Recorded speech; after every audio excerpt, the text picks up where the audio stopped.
বিধানসভাनि budget अधिवेशननि साल स्निनि साल एबा पाइथाक साल सोंमों फिरकमुंग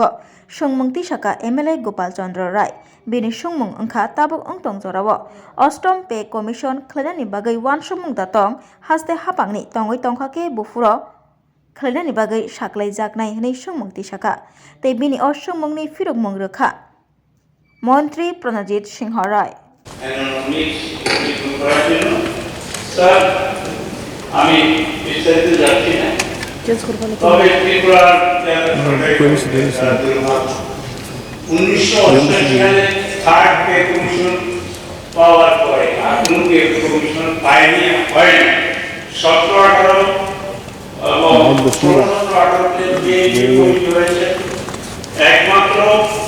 Congress state supplementary sir state supplementary sir आपने कांग्रेस सप्लीमेंट्री सर कुछ আমি তো আপনি কর্মচারী বলেছি স্টেট সপ্লিমেন্টারি স্যার আমি যেটা বলছি don't allow sir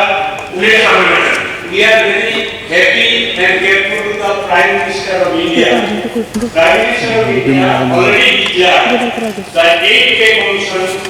on 16 january 2025 এবং যেটা বলেছে সেটা 1 জানুয়ারি 2026 এ এটা এফেক্ট তাই আমি মাননীয় মন্ত্রী মহোদয়ের কাছে বলবো এবং লিডার হাউসের কাছে বলবো নিজেই লিডার হাউস অ্যানাউন্স করে দেখুন এই স্যার দ্রব্যমূল্য এখানে স্পেসিফিক্যালি বলেছে যে রিপোর্ট সেজ দা ইনফ্লেশন স্যার না এটা কোরিয়া স্যার প্লিজ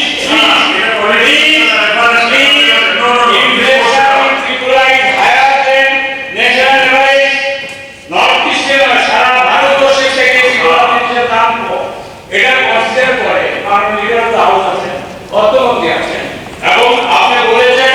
যে লিডার বলেন না প্রধানমন্ত্রীকে অনুসরণ করে আপনারা বলেন সবকা সাথ সবকা বিকাশ এখানে সর্বনাশ করবেন না কর্মচারীদের এই বছর পে কমিশন ঘোষণা